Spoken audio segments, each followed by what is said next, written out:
for our members.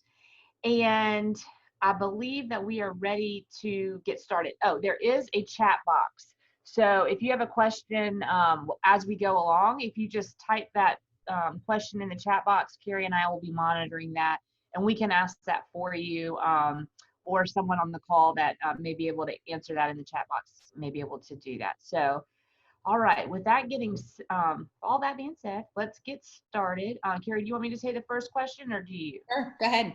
All right. Are we ready, folks that do, Mr. Jamie, and are we ready to go? I'm going to have the do folks take their, if you could take yourself off of mute. Are you ready? Can y'all hear us? Yeah. I can hear you. All right. Well, we will get started with the first question, okay? All right. So the first question is, all of my employees have worked more or less than half of their normal hours over the last 8 weeks.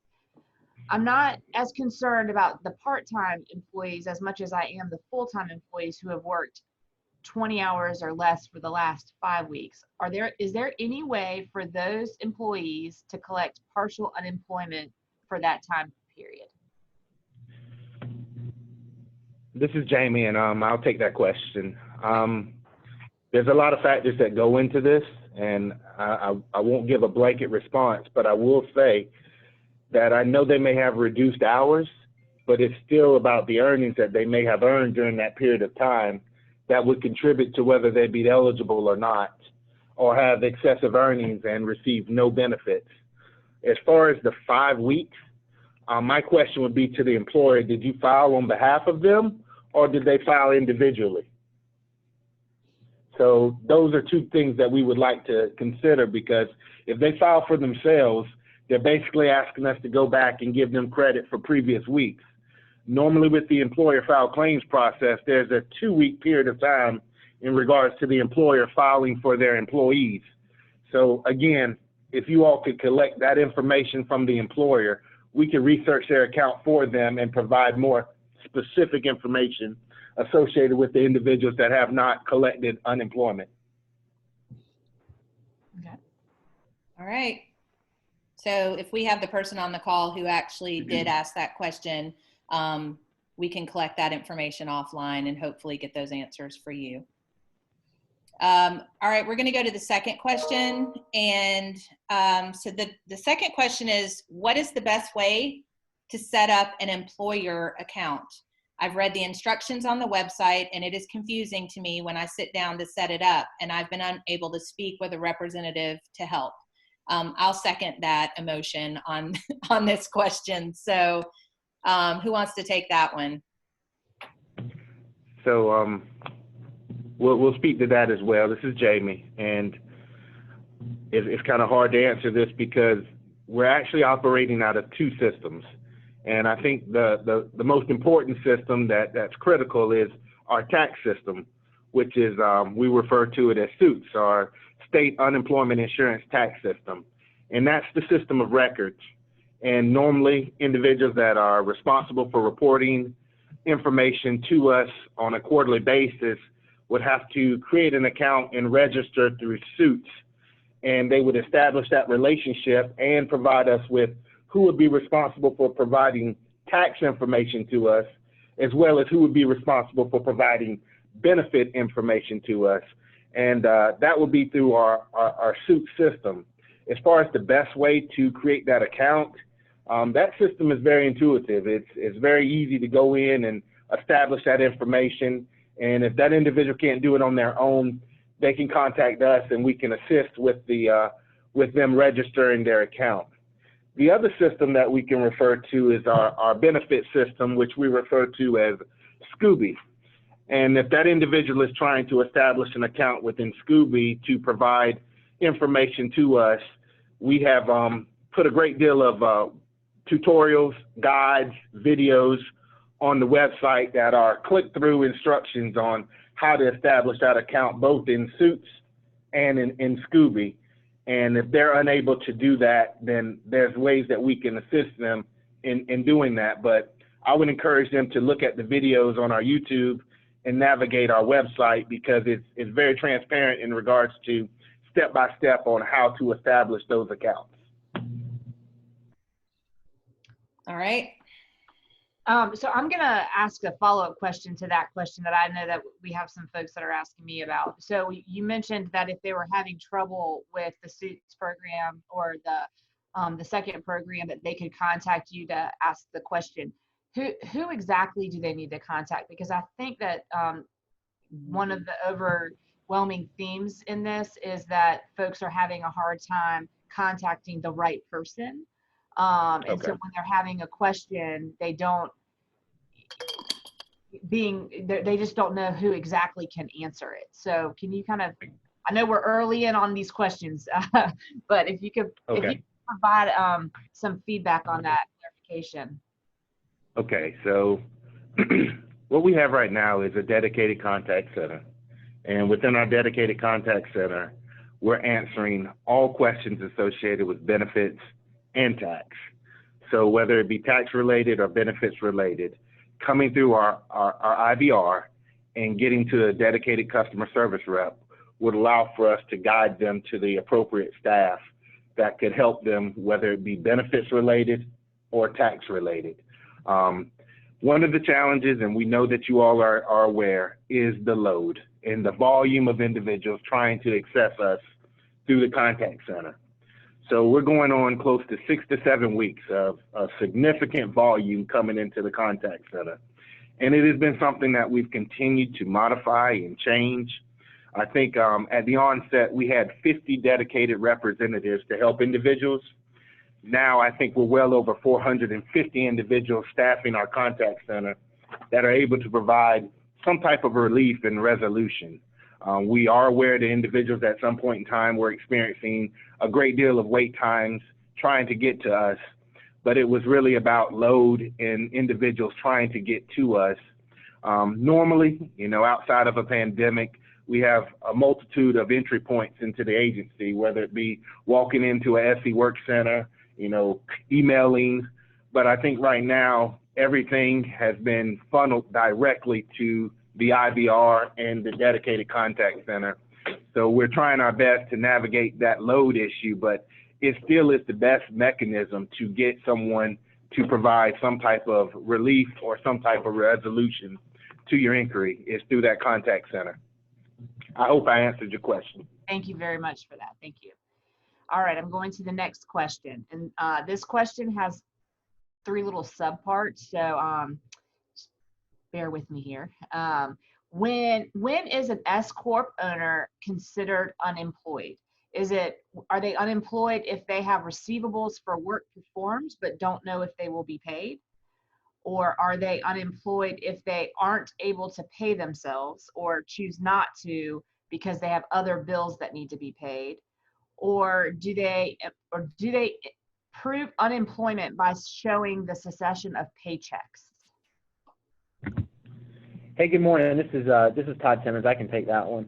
So it would be when they stop receiving earnings. So I know that a lot of our self-employed folks or our small business owners, they're still working, but we've heard, especially from realtors and other groups, that they're not actually getting paid. They're not actually closing in the money coming in.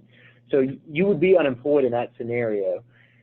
The best way to do it would be when that money actually comes in. You wouldn't file that week because you've had earnings. But if you're still working and there's no money coming in, from our perspective, you are unemployed. So I think that answers the question. In terms of the cessation of paychecks, so if they don't have a normal paycheck like the rest of us, they can show their loss of earnings through their most recent tax return statements. If they show them this is what I would have earned normally, and now I'm not getting anything, then we would need that information to know to calculate their weekly benefit amount.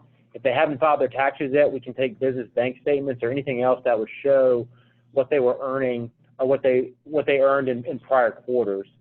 So I think that answers the question. Thank you. And Rebecca, the 4th question really is the same question for a Schedule C employer. Right. Right. Right. And one other point I'd say about folks that are employees in the S corporation, if they are they're employed through that corporation as an officer, they could either be elected to pay taxes into our system, or they could have elected not to pay taxes. If they've elected to pay taxes to themselves and be covered employee in our system, they'd be eligible under the state unemployment insurance. If they've elected not to pay taxes, then they would be eligible under the federal PUA program. To them, the weekly benefit amount should be similar. It's just a question of whether you're going to be eligible under the state program, or when you file, you'll be initially denied and told to move over to the federal program, which is funded by the federal government. So they're both eligible. It just depends on what program they're going to be under. All right, so Rebecca, you want to go with number 5? Sure. If you miss a week certifying your weekly benefits, can you still go back and retroactively certify? Yes, this is Jamie, and normally in regards to certifying for a week, you can go back up to 2 weeks on your own. If it's further than 2 weeks, you'd have to talk to a dedicated representative, and that would be something that we would have to do for you. Okay. All right, thank you. I've had that question quite a bit, so that's good to know.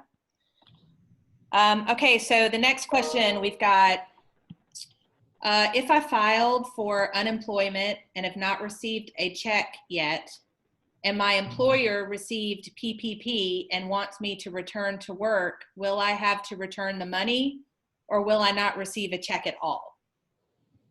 All right, I can take this one. So the way that I'm not a PPP or a tax expert, but the way it should work is the employer should receive the PPP, and then they should continue their payroll from that point forward.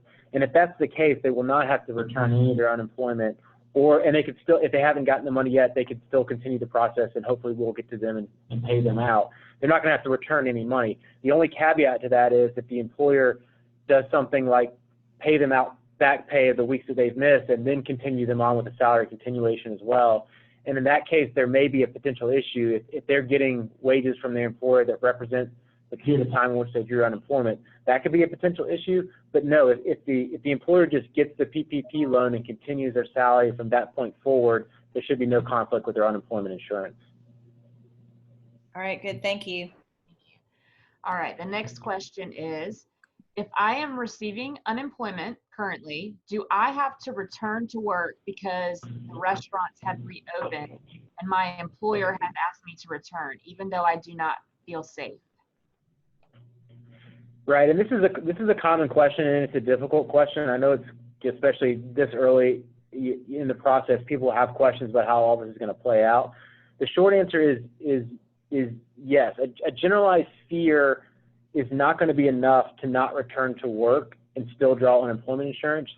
There are some provisions in the new Federal CARES Act, the PUA program, that would allow you to stay out. So for example, if you've been diagnosed with COVID, if you have a family member that's been diagnosed and you're caring for them, if you've been advised by a doctor to self-quarantine and not to go out during this period of time, those would be reasons to remain out. However, just a fear of not feeling safe would not be enough to stay out of work and not answer a return to work from your employer. Now, if there's issues with the workplace, if the restaurant's not doing what they're supposed to, if they're not being safe, if they're not following social distancing guidelines, that may be a time where you need to file a complaint with OSHA. But it is not the situation that's presented on this paper would not be a reason to stay out on unemployment and not go back to work. Okay. All right. Let's see. The next one, as an employer who has filed for their employees, am I responsible for doing something each week to update the fact that they are still furloughed? Or does that responsibility shift entirely to them to certify that they are still out of work? Good question. And the way that the employer file process works is the employer is filing after the completion of that week, and they can do that for up to 2 weeks. So it's still the employer's responsibility to file for that staff on a weekly basis if that process continues to go on. So if they're still furloughed and they're not working, and say the work week was from Monday to to Saturday, then that means each Sunday they would go in and say that they did not work for that prior week. So it would still be the employer's responsibility. So it's the employer and not the employees who have to go in and certify that they are not working.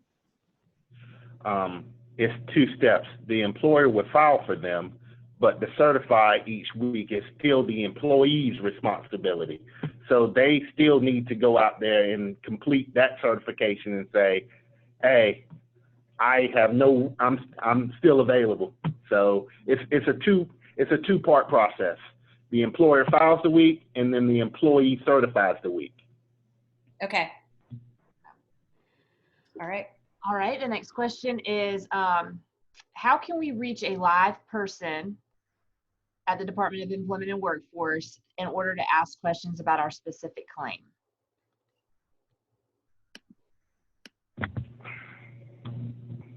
I still think that that's part of the previous conversation is they still need to call our dedicated contact center, and that's 866. That's the 866-831-1724. 1724. And I'm putting that in the comments section now, so if anybody needed that information, you will get it. Carrie? Okay. My month-old claim is still showing pending with no explanation or questions that I can answer for clarification.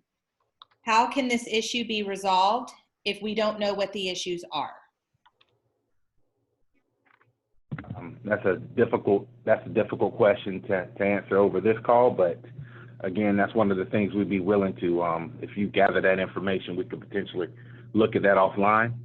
But I'll speak to the system as a whole.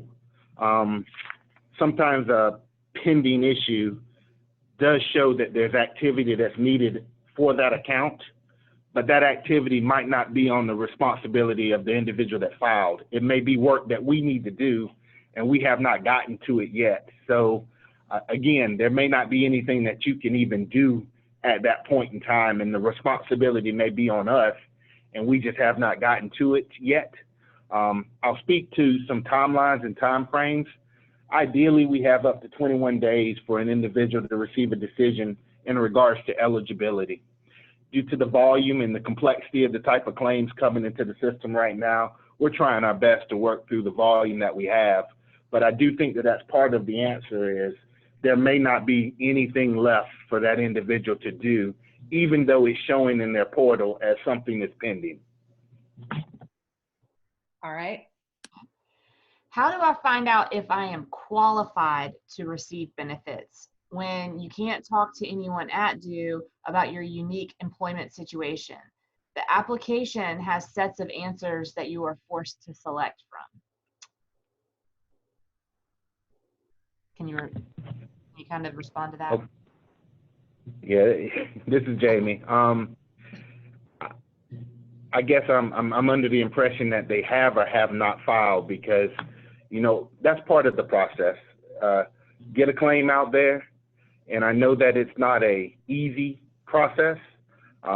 Unemployment is technical by nature, and I just think that, you know, it's a complex program, and I know some of the questions are clunky and are not easy to navigate, but I think by getting through that initial claim process, that puts the burden back on us to figure out what information is needed so we can reach back out to you appropriately to get that additional information, as well as get the additional information from the employer. So I know that it seems like everyone would want to file and get a status. Those are some of the things we're taking in consideration while we continue to work with modernizing and configuring our system and putting some enhancements in that make the experience better. But right now, I know it's kind of odd, it's kind of hard. We got a lot of people that have never thought they'd be in the unemployment insurance program filing a claim. You know, so part of it is education as well. Again, I would try to redirect this question back to our website and to our YouTube channel in regards to some of the information that we've made available that kind of show you what the experience would be like, gives you a sample questions that you're looking to answer, and kind of gives you a head start in understanding what the process is going to be. Hey, Jamie, I've got a follow-up question to that. Just kind of goes along with some of the stuff you've been answering in these last couple of questions. but what is the best way for, say, me and Rebecca to get the information from specific folks, like the folks who took the time to sign up for this webinar? Do you need claimant IDs? Is there an email address that we can send these people to that could take their questions if they can't get through to the 866 line? You know, there's a lot of people who call and it literally just hangs up on you and tells you that they can't help you or you got to call back later. So Right. how do we make these people feel a little bit better? I understand, and right now, if you could get a claimant ID from them, and you could get that, I think whether you get that to Mark or we find a way that we could communicate, we could find a way to get those inquiries researched and reviewed. So again, I know that the volume is high. I know individuals are having challenges. We want to serve as many people as we can and provide some type of resolution or relief, but based on that question and, you know, how we would research it, I think if you could get those claimant IDs for those individuals, and we'll do the best we can to reach out to them and provide some type of resolution or relief. Okay, thanks so much. Thank you. Rebecca, is it my turn or yours? I can't remember where we are. I think it is yours. All right. Okay, so the next one, and I have this question. Okay, so can I apply for the pandemic unemployment assistance if I just opened my LLC in February of 2020? This is Todd. Yes, you can apply. If you can certify that your loss of earnings is due to COVID-19 and that you otherwise would have been earning, you would be eligible for that PUA program. So I would definitely encourage them to go ahead and apply. They're not going to have the tax documents that I discussed, but they should at least be eligible for some amount if they're truly, you know, if they're truly not earning anything because of COVID-19. Now, if it's just that their business hadn't gotten up and running, they wouldn't have any earnings otherwise, you know, that's not a reason to be on unemployment. But if COVID-19 has caused you to not earn anything, then just because you started in February is not going to hold you back from eligibility, I wouldn't think. All right, thank you. According to your website, I have to be denied unemployment to apply, but my claim is still showing pending. What should I do?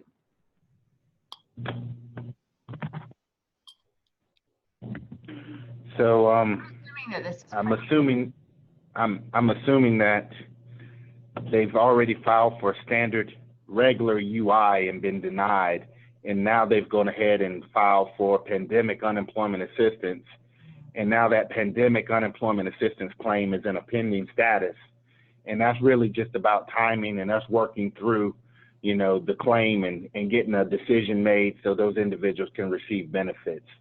So the responsibility for them is nothing at this time. I think it's something that we would have to do, and then we'd reach out to them if additional information is needed. All right. Is there any assistance for seasonal part-time workers whose place of employment starts in the spring, but they were unable to call part-time employees back for the January through March quarter, meaning their last paycheck was in December of 2019? Yeah, so there should be relief for these folks.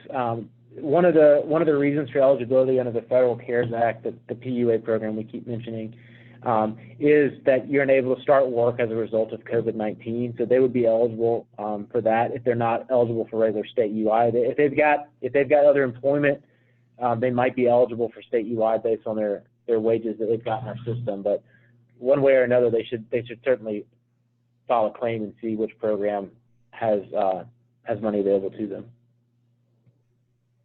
All right, thank you. Okay.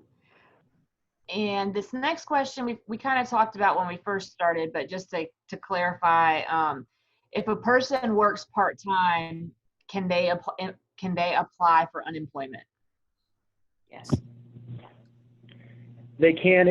An important distinction to remember, though, is that it's the part-time person with reduced hours, not just being part-time. You don't just get, if you've always been part-time, you wouldn't get unemployment on top of what you normally would be earning. It would be if you if you've been reduced to part-time as a result of COVID-19, you can potentially be eligible. But again, the consideration for us will be whether that person is earning more than their weekly benefit amount, and if they are, then they might not be eligible. But generally, if you're reduced to part-time as a result of COVID, it's possible you could be eligible. But if you're just part-time through the whole process, you wouldn't be.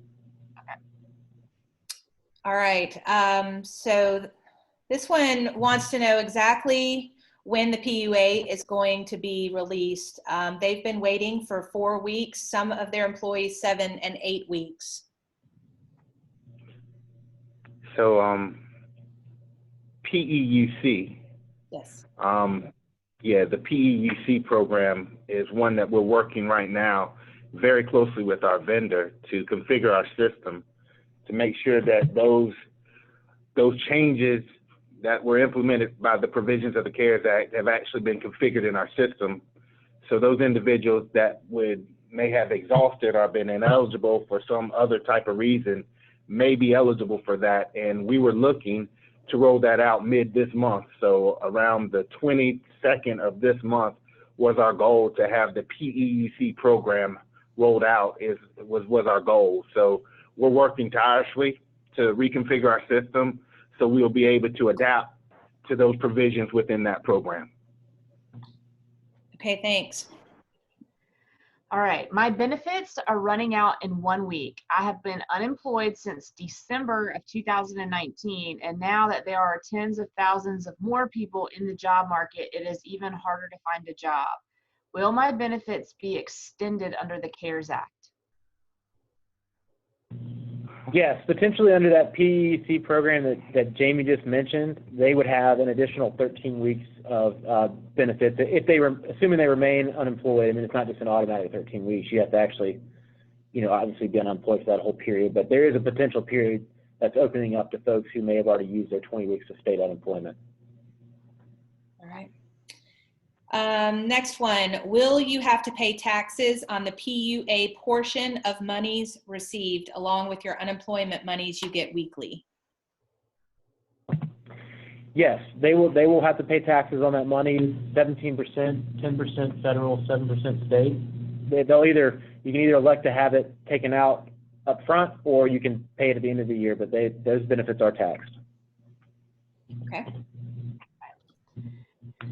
I have had several associates tell me that they were instructed to have me resubmit claims for them. However, the 14-day period is up, so I have no way to refile their claim in the system. Is there something else that can be done? Yes. Again, for the employer file claims process, they can only file for those 2 weeks that I mentioned earlier. So if there's challenges where we need to go back further than that, we would have to do that on behalf of the employer, and we would have them reach out to us or email us at EFC_assistance@dew.sc.gov. That was ESC? EF as in employer file claim, EFC_assistance@dew.sc.gov. Okay, I'm putting that in the comments for folks. Thanks, Rebecca. Okay, this next one, I know you guys got a copy of these questions, but I'm going to go ahead and ask this one. It's a little bit long. Let's see, I'm involved with a lawsuit from my previous employer and had to repay 1 week of unemployment benefits. I've since been trying to file for unemployment due to the coronavirus, but have been unable because the system is still stating that I owe that payment back. I received a letter last week stating that it would be turned over to a collection agency. I have the receipt where it's been paid and it has come out of my bank account. I've called, left messages, emailed, Facebook message, no response. How should I handle this? That's going to be one where we'll need the claimant ID. From what we're reading here, you should not be stopped from filing because you have an overpayment in our system. You should still be able to file, and that money, the overpayment would just be reduced would reduce your weekly benefit amount if you owe us money. It shouldn't stop you from filing altogether, so that indicates to me there's something else going on with their claim. That would be one we'd have to look at individually. Okay, I'll work on getting that claimant ID for y'all. Okay. Okay. Go ahead. So Rebecca, I think that's everything on the list, but we did have a few in the chat. If we want to touch on those, we've still got a few more minutes.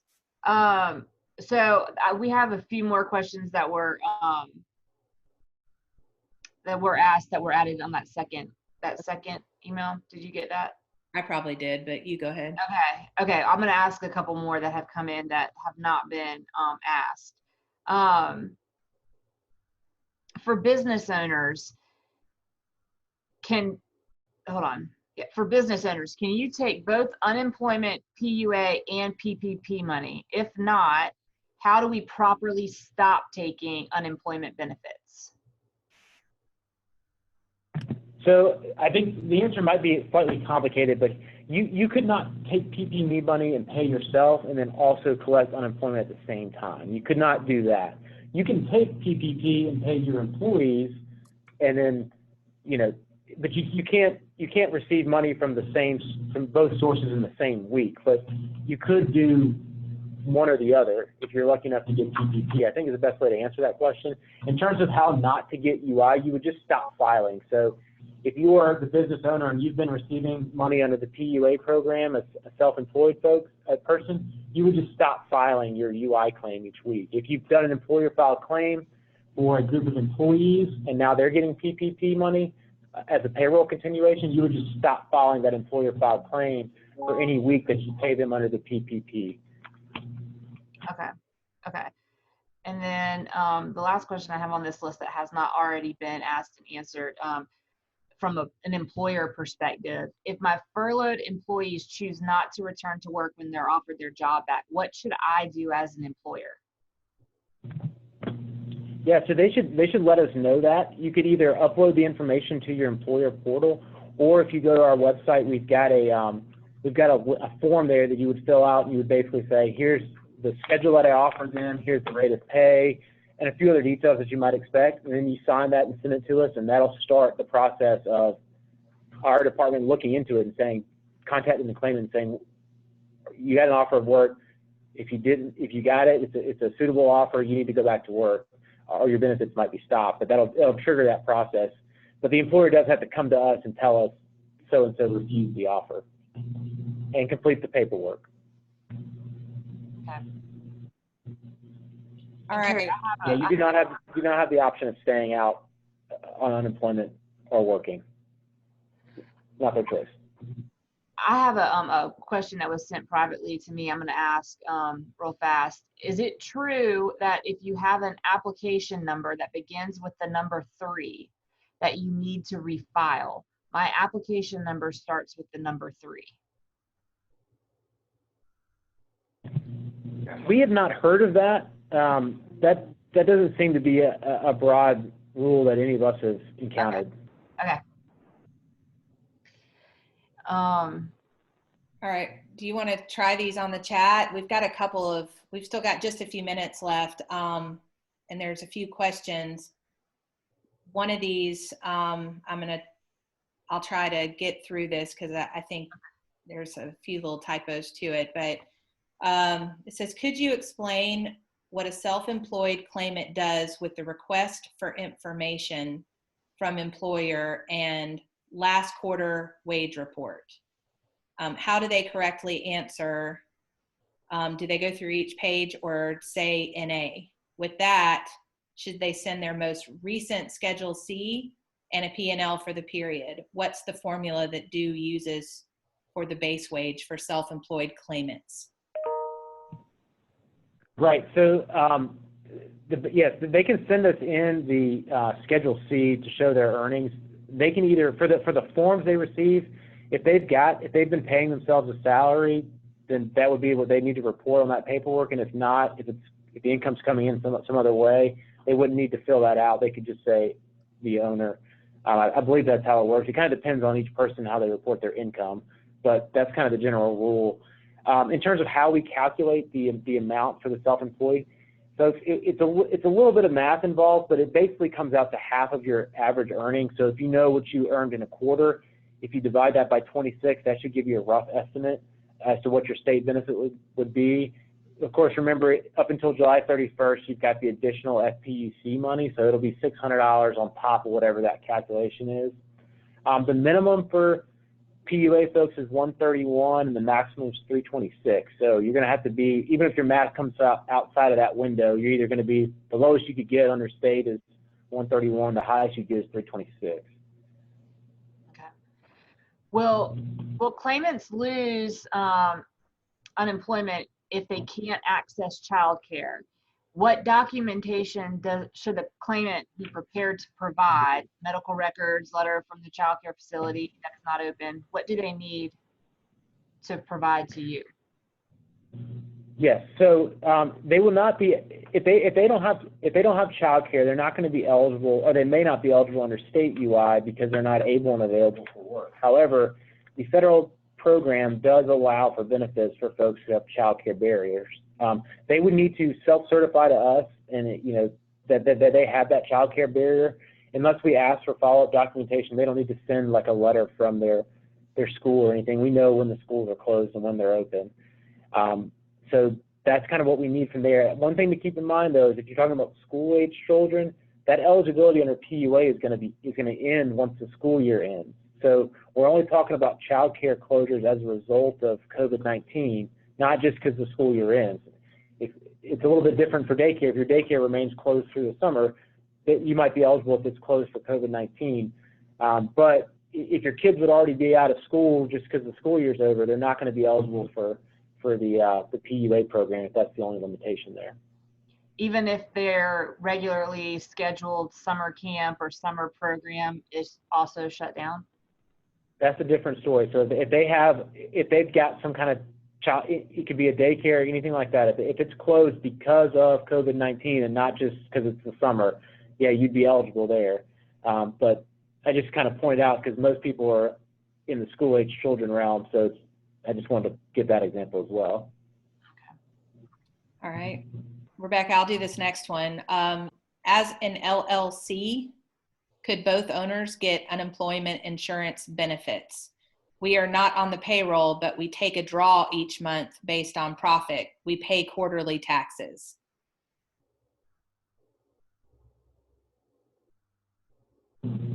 So the answer could be depending on how they draw these earnings. They may have to split the earnings. They both be eligible, certainly, but their earnings may be split across the two of them, so they couldn't both get credit for the same wages, if that makes sense. All right. Kind of depends how they're both eligible though. It's just they may not be able to draw on the same wages for the calculation of their weekly benefit amount. All right. Okay. The next question that I see, Carrie, is whether or not there is a general email address that is answered if you can't get through on the phone. So I know that you provided an email address earlier, but is there another email address that the general, anybody could just ask general questions? Not right now. That's one of the things that we're working on in regards to creating other avenues for individuals to reach us. We don't have that feature available right now, but we are working with our vendor to come up with some type of solution that is secure, that will allow for that interaction between individuals and us. Just right now, that function is not available. That's why we just recently rolled out the chatbot, which does give some general relief, but it does not give specific details associated with an individual. And we're working on incorporating that into our system as well. And it may actually be able to give more specific relief based on an individual's specific claim situation. We're just not there yet. We're working to incorporate that into our systems. Well, and I know just sort of as a follow-up to that, there's a lot of really sensitive information that is being exchanged in all of this with Social Security numbers, addresses, all of that. So I do understand, and I want everybody else to understand that, like, you can't just go hire anybody to to run these communication lines for you guys. They have to be vetted, and so I appreciate you guys taking the time to bring in people that, can take that sensitive information. Right. Rebecca, we've got one more. The LLC. Yeah. So I think the follow-up question to Carrie's LLC question earlier is if you have an LLC and they're going to file, should they just contact you and file? Is there special protocol, or is it just filing like normal? Yeah, you'd file like normal. They can go to our website and file like anybody else. All right, thank you. Well, All right. thank you very much. I think we've covered all the questions. Yeah. So moving forward, I think, Rebecca, you and we would be happy to collect some of these claimant IDs from any of you who are on this call, and we'll try to funnel those to the appropriate people if we haven't answered your question. And yes, Chip, thank you for reminding me that we did have Representative Annie McDaniel on the call today from Winsboro. So Annie, thank you for joining us today. And I just want to, I do want to kind of follow up and in closing with all of this. I know that we've said this here in Chapin to a lot of our members. I want to say that how much we appreciate the folks from DO participating in this call, where they're literally sitting here and answering our specific questions. I know that you have put out a lot of very helpful webinars and information on your website, and Carrie and I have both shared that to our membership. But sometimes it's just easier when you have somebody responding to your specific question, and I know that that's hard to do for everybody. So we appreciate that you're on this call taking these questions. And to all of our chamber members, I mean, it's been kind of a crazy time, and we all know that we have some struggles, but DO has been inundated with claims in the last 8 weeks, and they are trying really hard to adjust and pivot and keep up with this new situation. So sometimes it just takes a little bit of time to get there. I believe that the average weekly claim was 2,000 claims a week, and now we are at like 60 to 80,000 claims a week in the last month and a half. So there's just not the manpower and the hours in the day to adapt overnight. So thank you for all you're doing, and we appreciate you taking that time to talk to all of our folks.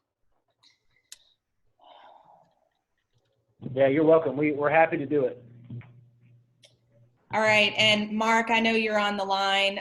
Thanks for being a lifeline for us between the chambers and our elected officials and DO, because that really made all the difference. But with that, if you have any further questions, please put them in the chat, and we will, Rebecca and I will try to get those questions to the appropriate people.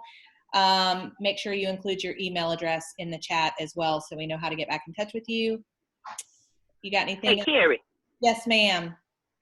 I tried to get off real quick when you acknowledged me. I just want to real quickly say thank you all. I missed part of it because somehow I thought it started at 11:30, but most of the questions you all answered, did a great job. I just want to say thank you to Mark. I mean, when I've called him, when I've gotten calls from Fairfield, he's just been Johnny on the spot. So we just appreciate all you all are doing. And I've been trying to tell my people that, this inundation of phone calls is just not something that we would normally be prepared for. And even though they get frustrated, I do try to be an intermediary for you all. And I just want to say thank you so much for all you all have done. And thank you, Chip. Thanks, Miss Annie. All right, Rebecca, with that, do you have anything else? No, I just want to thank everybody for participating in our calls. Thank you for your very thoughtful questions and getting them to us before this meeting, so that we could have an organized, moderated event for you. And thank you to all of our elected officials. Congressman Wilson, thanks for participating. Representative Huggins. I know that Representative Ballantyne and Senator Hartlean, I think they have jumped off, but thank you very much. And Ms. McDaniel, thank you very much. And I know I'm missing people because I have a bunch of people on my screen, but thank everyone for participating. All right, with that, we'll leave the room open for a little while for you guys to put your questions in there. And of course, you have my email address and Rebecca's email address. Feel free to reach out to either one of us and we'll try to help as much as we can. And I'm going to go ahead and leave it open, close it down, leave it open. All right, thanks everybody for being here. Thank you. Thank you all very much, Carrie and Rebecca and Thank Duke. Thank you.